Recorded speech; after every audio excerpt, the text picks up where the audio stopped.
Hello दोस्तों, हम class 11th का बायो पढ़ा रहे हैं और चैप्टर चल रहा है आपका cell the unit of life. ठीक है, इसमें हम काफ़ी चीज़ बता चुके हैं। आज ये लास्ट लेक्चर है इस वाले चैप्टर का और इसमें हम आपको पढ़ाएंगे न्यूक्लियस के बारे में। तो चलिए देखते हैं हम लोग न्यूक्लियस के बारे में। ठीक है, आज का हमारा टॉपिक क्या है? न्यूक्लियस। न्यूक्लियस को हिंदी में बोला जाता है केंद्रक। ठीक है, और इसकी खोज यानी कि इसकी डिस्कवरी कौन किया था? Robert brown.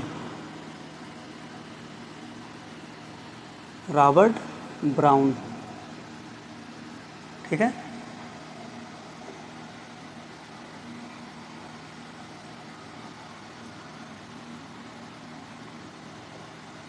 इसकी खोज रॉबर्ट ब्राउन ने कब किया था? सन 1831 में। ठीक है, तो चलिए हम लोग अब इसके बारे में जानते हैं। जैसे न्यूक्लियस लगभग प्रोकैरियोटिक को छोड़ दें तो हर एक यूकैरियोटिक के हर एक सेल में पाए जाते हैं। कुछ सेल में एब्सेंट होते हैं, उसको हम बाद में बताएंगे लेक्चर में। और अगर हम लोग न्यूक्लियस के बारे में स्टडी करेंगे, किसी सेल को लेकर उसके न्यूक्लियस के बारे में स्टडी करेंगे तो उसकी स्टडी क्या कहलाएगी? कैरियोलॉजी। ठीक है, न्यूक्लियस की स्टडी क्या कहलाती है? कैरियोलॉजी।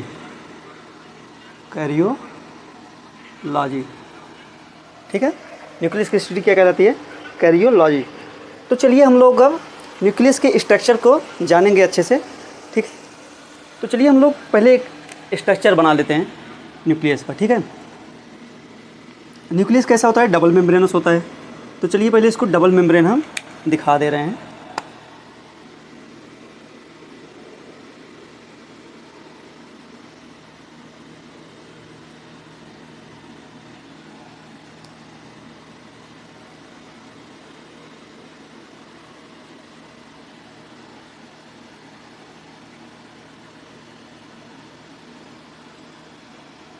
जैसा कि हम लोगों को पता है कि जो इसका आउटर मेम्ब्रेन होता है, ये आगे चलकर जो हम एंडोप्लाज्मिक रेटिकुलम पढ़ाए हैं यानी कि ईआर ट्यूब्यूल, वही कंटिन्यू होता रहता है। यानी कि जो एंडोप्लाज्मिक रेटिकुलम हो, ये इसके आउटर लेयर से ही निकलता रहता है और उसके बीच में भी कुछ पदार्थ भरे हुए होते हैं। ठीक, कुछ पदार्थ भरे हुए हैं। और हम लोग एक ऐसी संरचना देख रहे हैं, गोला साइज में स्फेरिकल शेप का प्रेजेंट रहता है। ठीक, और कुछ ऐसे धागे की जैसे संरचना क्या होती है? प्रेजेंट होती है। ठीक, तो चलिए इसको, इस वाले पूरे स्ट्रक्चर को, इस वाले फिगर को हम लोग बारी बारी से समझते हैं। एक एक उसके जो ऑर्गेनेली, इसके न्यूक्लियस में जो है ऑर्गेनेली, इसको एक एक करके समझते हैं। तो चलिए हेडिंग क्या रहेगा आपका? स्ट्रक्चर ऑफ न्यूक्लियस ना। ठीक, ये तो कैरियोलॉजी इसका स्टडी हो गया। अभी क्या हेडिंग है? स्ट्रक्चर ऑफ न्यूक्लियस, यानी कि केंद्रक की संरचना। ठीक, अब हम लोगों को पता है कि न्यूक्लियस में स्टडी करते टाइम इसको दो भागों में हम लोग डिवाइड कर सकते हैं। किसके बेसिस पे? मतलब बेसिस नहीं, किसके भागों पे डिवाइड कर सकते हैं? दो भागों में। एक तो क्या है आपका, जो बाहर दिख रहा है क्या है? मेम्ब्रेन। तो इसको क्या लिख सकते हैं हम लोग? Nuclear membrane. ठीक, पहला पार्ट क्या हो गया इसका? Nuclear membrane. जो हिंदी मीडियम वाले देख रहे हैं इसको लिख लेना क्या? केंद्रक कला। ठीक है, इसको क्या लिखोगे आप? केंद्रक कला। तो चलिए हम लोग पहले इसके बारे में ही जानते हैं। और दूसरा पार्ट है क्या? न्यूक्लियोप्लाज्म। उसको इसके मतलब इसी में आगे देखेंगे। पहले इसके बारे में जानते हैं, किसके बारे में? मेम्ब्रेन के बारे में। तो हम लोगों को पता है जो हमारा न्यूक्लियस है कैसा है? डबल मेम्ब्रेनस है, यानी कि इसमें दो मेम्ब्रेन पाई जाती हैं। डबल मेम्ब्रेनस स्ट्रक्चर है। ठीक, कहाँ प्रेजेंट होता है? सेल में। कहाँ प्रेजेंट होता है? सेल में। वो भी किसके? यूकैरियोटिक में। प्रोकैरियोटिक में एब्सेंट होता है। तो चलिए हम लोग, जैसा कि हम लोग जानते हैं, ये क्या है? आउटर मेम्ब्रेन है। ये क्या है? Inner membrane. ठीक है, ये जो बाहर वाली संरचना दिख रही है क्या है? Outer membrane. Outer membrane. Outer membrane को हिंदी में, हिंदी वाले क्या लिख सकते हैं? बाह्य कला या फिर बाह्य झिल्ली। ठीक है, तो चलिए, इसमें आपको क्या दिख रहा है बाहर वाले में? बाहर वाले में क्या दिख रहा है? एक यही एंडोप्लाज्मिक रेटिकुलम। ये क्या है आपका? एंडोप्लाज्मिक रेटिकुलम है। एंडोप्लाज्मिक रेटिकुलम को ER से ही लिख सकते हैं। तो बाहर क्या दिख रहा है? आउटर मेम्ब्रेन क्या है कि इसको लिख सकते हैं कंटिन्यू विथ एंडोप्लाज्मिक रेटिकुलम। इसको हम ER से लिख दे रहे हैं। एंड कंटेन मतलब लिए रहता है। क्या लिए रहेगा? राइबोसोम कल पढ़ाए थे। राइबोसोम किस पर उपस्थित था? एंडोप्लाज्मिक रेटिकुलम पर। तो क्या कंटेन क्या किया रहेगा? Contain ribosome. कंटेन क्या है? राइबोसोम। ठीक है। अब दूसरा क्या है? Inner membrane.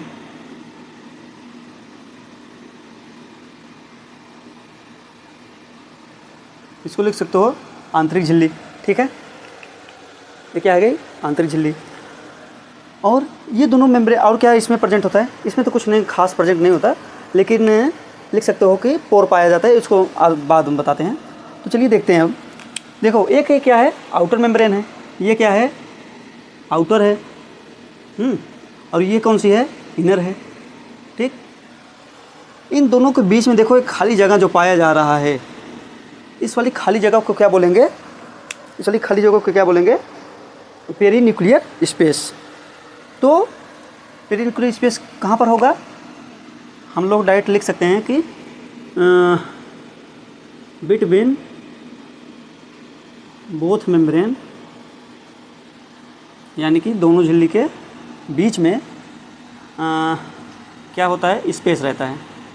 Between both membrane perinuclear space present, यानी कि उपस्थित होता है। और हम लोग देख सकते हैं इसमें क्या है? पोर दिख रहा है ना, छिद्र। पोर मतलब क्या होता है? छिद्र। और क्या किया रहता है? इसमें क्या होता है? Pore present. ठीक है, पोर प्रेजेंट। और पोर से क्या होगा? यानी कि अंदर से कुछ सामान, कुछ मटेरियल अंदर आने, मतलब बाहर से कुछ अंदर आएंगे, अंदर से कुछ बाहर जाएंगे। तो ये कैसा होता है? किसको करता है? पास किसको देता है? Passes material. हम बताए ना, अंदर से बाहर भी जा सकता है, बाहर से अंदर भी जा सकता है, यानी कि बोथ साइड। या फिर इसी को क्या लिख सकते हैं? By directional. ये कैसा है? बाई डायरेक्शनल है। ठीक है, तो चलिए एक बार इसको नोट करिए, मैं इसको रिमूव करेंगे। ठीक, आपका मेम्ब्रेन ख़त्म हुआ। तो चलिए देखते हैं हम लोग। पहले मेम्ब्रेन के बारे में तो जान चुके हैं, अब हम देखेंगे किसके बारे में? न्यूक्लियोप्लाज्म के बारे में। न्यूक्लियोप्लाज्म किसको कहेंगे? मेम्ब्रेन से घिरी हुई संरचना। मेम्ब्रेन से जो आउटर वाली मेम्ब्रेन, इनर वाली मेम्ब्रेन जो घिरी हुई संरचना, जो बीच का जितना भी भाग है, ये क्या कहलाएगा? न्यूक्लियोप्लाज्म। ये क्या कहलाएगा? न्यूक्लियोप्लाज्म, यानी कि केंद्रक द्रव। इसमें हम लोगों को दो संरचना दिखाई दे रही है। इसमें दो संरचना दिखाई दे रही है, एक ये गोला वाला भाग और एक ये धागे जैसी संरचना वाला भाग। ठीक है, तो जो गोला वाला भाग है, ठीक, गोला वाले भाग को क्या बोलेंगे पता है? न्यूक्लियोलस। न्यूक्लियोलस क्या है ये?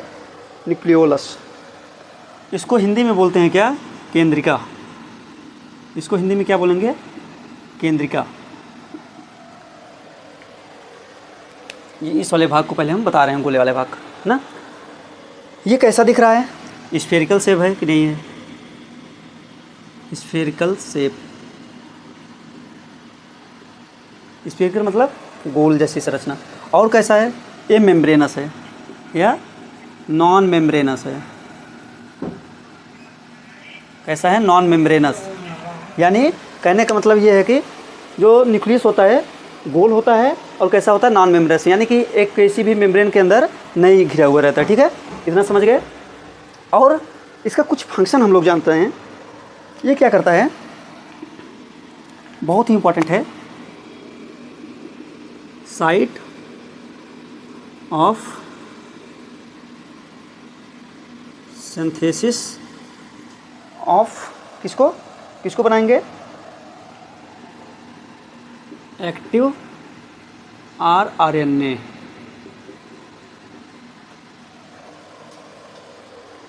किसका निर्माण करेंगे? यानी कि side of synthesis of active RNA, यानी कि एक्टिव आरएनए का निर्माण करते हैं कौन? न्यूक्लियोलस। किसका निर्माण करेंगे? न्यूक्लियोलस किसका निर्माण करेंगे? एक्टिव rRNA का। आरएनए भी 3 प्रकार के होते हैं ना, rRNA, mRNA, tRNA। लेकिन आपसे अगर क्वेश्चन आ गया कि rRNA का निर्माण कौन करता है, तो आप लोग क्या बताओगे? न्यूक्लियोलस करता है। न्यूक्लियोलस की डिस्कवरी किसने किया था? इसकी डिस्कवरी किसकी? न्यूक्लियोलस की। इसकी डिस्कवरी जो साइंटिस्ट किए थे उनका नाम था क्या? फोंटाना। FONTANA। क्या है? फोंटाना। ठीक है, इतना समझ चुके आप लोग? किसके बारे में था ये? इस स्फेरिकल सेबॉल स्ट्रक्चर का। अब जानेंगे सीधा किसके बारे में? जो ये धागे जैसी संरचना दिख रही है, तो एक बार इसको नोट करिए। अब दूसरी संरचना क्या है? क्रोमैटिन फाइबर, यानी कि क्रोमैटिन धागे। ठीक है, क्रोमैटिन धागे क्या होते हैं पता है? ये न्यूक्लियो प्रोटीन के बने होते हैं। न्यूक्लियो प्रोटीन किसके बने होते हैं?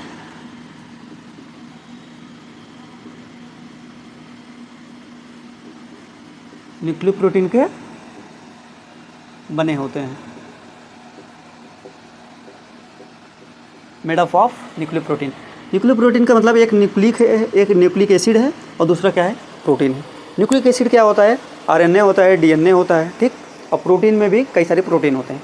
लेकिन जो आपका ये न्यूक्लियो प्रोटीन है, इसमें क्या कंटेंट रहेगा? यानी कि इसका जो कंपोनेंट क्या क्या रहेगा? इसका कंपोनेंट रहेगा आपका डीएनए, ठीक, आरएनए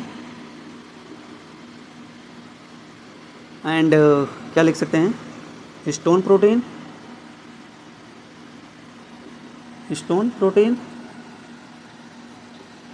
ना, और क्या? और कुछ अलग से भी प्रोटीन हो सकते हैं, and some non histone protein.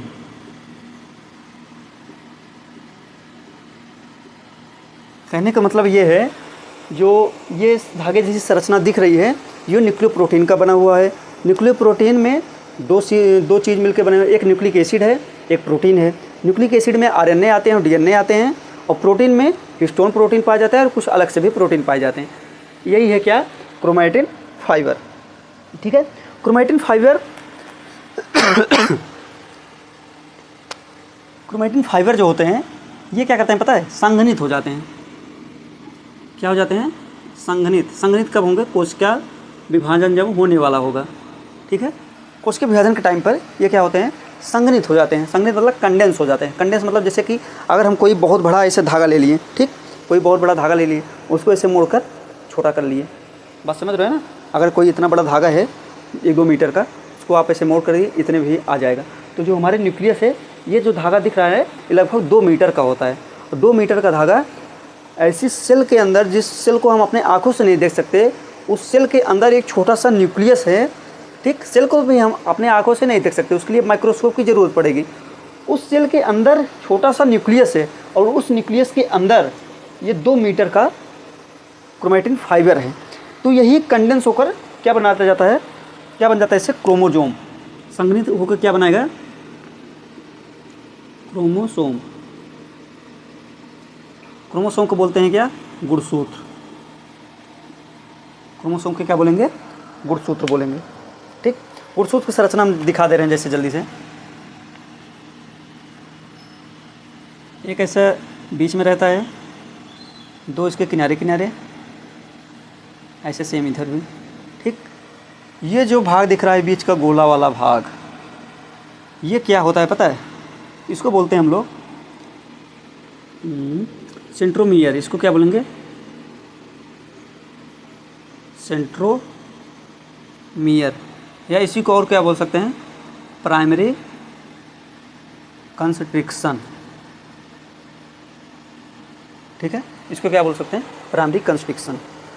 अब इसी से जुड़े हुए, इसी सेंट्रोमियर से जुड़े हुए 2 एक ऐसी और संरचना दिखाई देती है। ठीक है, ये तो अंदर देखो, ध्यान से देखना, ये अंदर वाला जो गोला वाला भाग है उसको बताएं। ये जो संरचना दिख रही है आपको, ये क्या होता है? काइनेटोकोर। क्या होता है? काइनेटोकोर। ठीक, सब डीएनए में तो नहीं है, लेकिन कुछ डीएनए में एक ऊपर और संरचना ऐसी दिखाई देती है। ठीक, एक ऐसी संरचना और दिखाई देती है जिसको हम लोग बोल देते हैं क्या? सैटेलाइट। इसको क्या बोलेंगे? सैटेलाइट, या फिर सेकेंडरी कंस्ट्रिक्शन।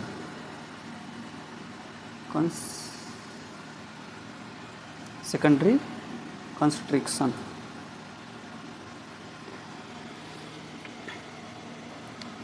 कुछ में पाए जाते हैं, ठीक, सब में नहीं, कुछ गुणसूत्र में होते हैं,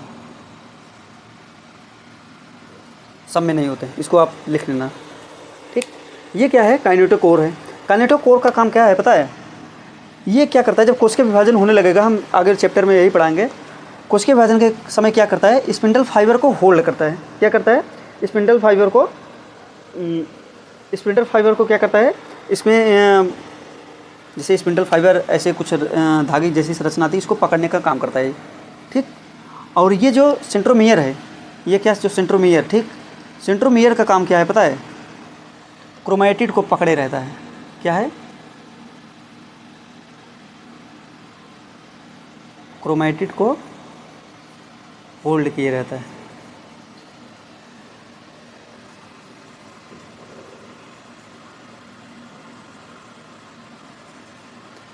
और क्रोमैटिड क्या है, आप लोग पूछोगे? क्रोमैटिड यही है।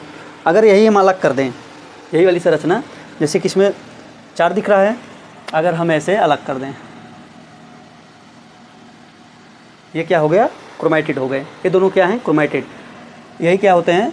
सेंट्रोमियर से ऐसे आके जुड़ जाते हैं ना। सेंट्रोमियर तो यही जोड़ने का काम कर रहा है ना, क्रोमैटिड को क्या करता है? होल्ड किया रहता है। होल्ड मतलब पकड़े रहता है।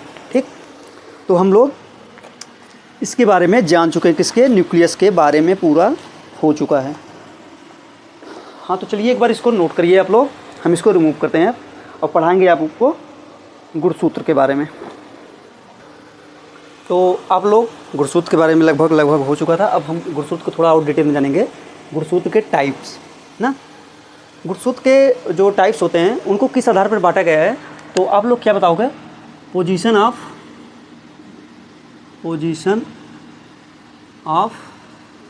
सेंट्रोमियर। यानी कि जो ऐसी संरचना थी, ये वाले सेंट्रोमियर ना, यही संरचना के हिसाब से बांटे हैं, उसके पोजीशन के हिसाब पर। इस हिसाब से हम जो लोग जानते हैं गुणसूत्र कितने प्रकार के होते हैं? 4 प्रकार के। गुणसूत्र कितने प्रकार के होते हैं? 4। ठीक, जो पहला है उसको क्या बोलते हैं? मेटासेंट्रिक। पहले को क्या बोलेंगे? मेटासेंट्रिक। दूसरों को क्या बोलते हैं? सब मेटासेंट्रिक। दूसरा क्या है? सब मेटासेंट्रिक। स्पेलिंग देख लो, METACENTRIC। ठीक है, और तीसरा क्या है? तीसरा आपका जो होगा वो क्या हो जाएगा? एक्रोसेंट्रिक। तीसरा क्या है?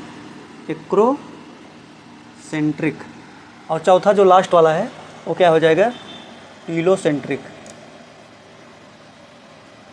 ठीक, तो चलिए हम लोग इसको बारी बारी से समझते हैं। ये क्या है? आपका गुणसूत्र है। क्या है? गुणसूत्र है। ये बीच में जो गोला वाला भाग है क्या है? सेंट्रोमियर है। देखो सेंट्रोमियर कहाँ पर है? बीच में है ना। मेटासेंट्रिक, इस मेटासेंट्रिक क्या है? सेंट्रोमियर का है कहाँ पर है? बीच में। ये क्या, ये आपका क्या हो गया? सेंट्रोमियर। और सेंट्रोमियर कहाँ पर है? दोनों क्रोमैटिड के बीच में। ठीक, दोनों क्रोमैटिड के बीच में है। और इससे क्या होगा? जैसे कि अगर एक मार्कर समझ लीजिए क्या है, एक आपका गुणसूत्र है। ठीक, अगर यहाँ बीच में जहाँ पर क्रॉस बना रहा है, देखो यहाँ पर बीच में अगर क्या है? सेंट्रोमियर प्रेजेंट है, तो इसका ए वाला पार्ट, नीचे वाला पार्ट और इसका ए वाला पार्ट सब क्या है, आपस में बराबर हैं। यानी कि इसके जो आर्म है, इसकी जो भुजाएं हैं वो कैसी रहेंगी, बराबर रहेंगी। तो इसमें क्या होता है, जो आर्म होते हैं ये, यानी क्रोमेटिड के आर्म 1 2 3 4 जो इसके आर्म हैं ये क्या होते हैं, इक्वल होते हैं। आर्म कैसे होंगे, इक्वल। ठीक, समझ में आ रहा है ना। अब दूसरा क्या है, सब मेटासेंट्रिक। सब मेटासेंट्रिक में पता है क्या है, जैसे सेंट्रोमियर है, सेंट्रोमियर जो होता है थोड़ा सा बीच में चला जाता है, यानी कि एक भुजा इसकी थोड़ा सी लंबी हो जाएगी ना। यानी कि अब वही समझ लो, ये हमारा मार्कर है, ये बीच में ना क्रॉस बनाकर यहाँ से क्रॉस बना लिया। तो इसका देखो एक पार्ट, नीचे वाला जो पार्ट दिख रहा है आपको वो ज़्यादा बड़ा दिख रहा है, ऊपर वाला छोटा दिख रहा है। तो इसमें क्या होते हैं, इसमें आप लिख सकते हो सेंट्रोमियर क्या होते हैं, स्लाइटली अवे होते हैं। क्या होते हैं, सेंट्रोमियर जो होते हैं स्लाइटली अवे फ्रॉम, कहाँ से अवे होंगे, मिडल से। तो लिख सकते हैं हम लोग बीच से थोड़ा दूर। किसके बारे में बात हो रही है, सेंट्रोमियर के।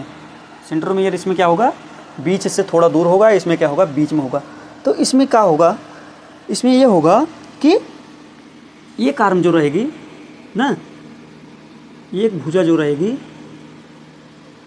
एक भुजा क्या होगी, छोटी होगी, एक भुजा कैसी होगी, स्मॉल होगी, और दूसरी क्या होगी, दूसरी भुजा क्या होगी, लॉन्ग होगी। समझ में आ रहा है। एक स्मॉल है, मतलब ये ऊपर वाला क्या है, स्मॉल है, नीचे वाला लॉन्ग है। ठीक, अब क्या है एक्रोसेंट्रिक। एक्रोसेंट्रिक में क्या होता है पता है, जैसे कि ये मार्कर हमारा दिख रहा है, मेटासेंट्रिक में बीच में था, सब मेटासेंट्रिक में थोड़ा सा ऊपर गया, अब एक्रोसेंट्रिक में एकदम ऊपर चला जाएगा, काफ़ी किनारे पर, इतना ना, बहुत थोड़ा सा जगह बचता है। तो इसमें कैसा होता है, जैसे मान लीजिए आपका ये सेंट्रोमियर है, ठीक, अब इसमें बहुत छोटा सा इसे बचा, इसमें क्या दिख रहा है, इसमें आपका सेंट्रोमियर कहाँ रहेगा, ये क्या है, सेंट्रोमियर है। ठीक, क्या है, सेंट्रोमियर क्या रहेगा, किनारे की साइड। कहाँ पर किनारे, मतलब उसके जो क्रोमेटिड होंगे, उसके जो आर्म होंगे उसके किनारे। तो लिख सकते हैं हम लोग क्लोज टू इंड। इंड मतलब जहाँ पर एक क्रोमोसोम लगभग ख़त्म हो रहा है उसके करीब में है। इसमें क्या होता है, जो एक भुजा होती है, एक आर्म क्या होगा, एक आर्म क्या हो जाएगा, वेरी स्मॉल हो जाएगा, यानी कि बहुत छोटा है। देखो इसमें तो बराबर था, इसमें थोड़ा छोटा हुआ, इसमें बहुत छोटा हो गया। और एक अलग दूसरा वाला आर्म क्या हो जाएगा, वेरी लॉन्ग हो जाएगा। ये कैसा हो जाएगा, वेरी लॉन्ग। ठीक, अब आ गया क्या, टीलोसेंट्रिक। टीलोसेंट्रिक में, टीलो मतलब होता है पूँछ, टीलो मतलब क्या होता है, पूँछ, ये एकदम ख़त्म वाला भाग। उसमें इसमें तो थोड़ा ऐसा जगह बच रहा था, इसमें तो एकदम पहुंच गया, बहुत छोटा सा जगह बचा। तो इसमें हम लोग देख सकते हैं कैसा होता है इसमें टीलोसेंट्रिक में, जैसे आपका हो गया सेंट्रोमियर, बहुत छोटी सी ऐसी जगह बची, बहुत छोटी सी, और इसके ये वाले आर्म हो गए। ठीक, तो इसमें क्या लिख सकते हैं, सेंट्रोमियर कहाँ पर है, सेंट्रोमियर एट टर्मिनल। टर्मिनल मतलब एकदम किनारे वाले पार्ट पर। तो आप लोग क्रोमोसोम के टाइप को समझ चुके हो। अब इसमें एनसीईआरटी के हिसाब से लास्ट क्या बचा है, माइक्रो बॉडी। इसको हम थोड़ा सा बता देते हैं, ये वाला chapter cell the unit of life समाप्त। ठीक है, तो चलिए एक बार इसको नोट करिए। माइक्रो बॉडी क्या होता है पता है, जैसे सेल है, सेल के अंदर बहुत छोटे छोटे वेसाइकल, वेसाइकल मतलब ऐसे कुछ गोल जैसी संरचना, ऐसे बहुत सारे सेल के अंदर दिखने को मिलता है। और इसमें कुछ क्या भरे होते हैं, कुछ पदार्थ भरे होते हैं, एंजाइम भरे होते हैं। ठीक, इसमें क्या भरे होते हैं, एंजाइम भरे होते हैं। तो हम लोग लिख सकते हैं और कैसे हैं, देखो मेम्ब्रेन के अंदर पैक है, तो हम लोग इसको क्या लिख सकते हैं कि मेम्ब्रेन बाउंड, यानी कि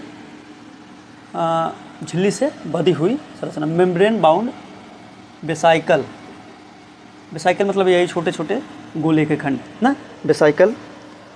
कंटेन मतलब लिए रहना, कंटेन वेरियस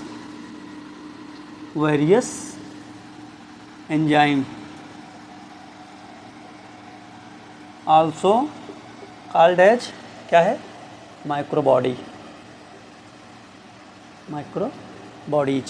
ठीक, यही यानी कि छोटे छोटे संरचना।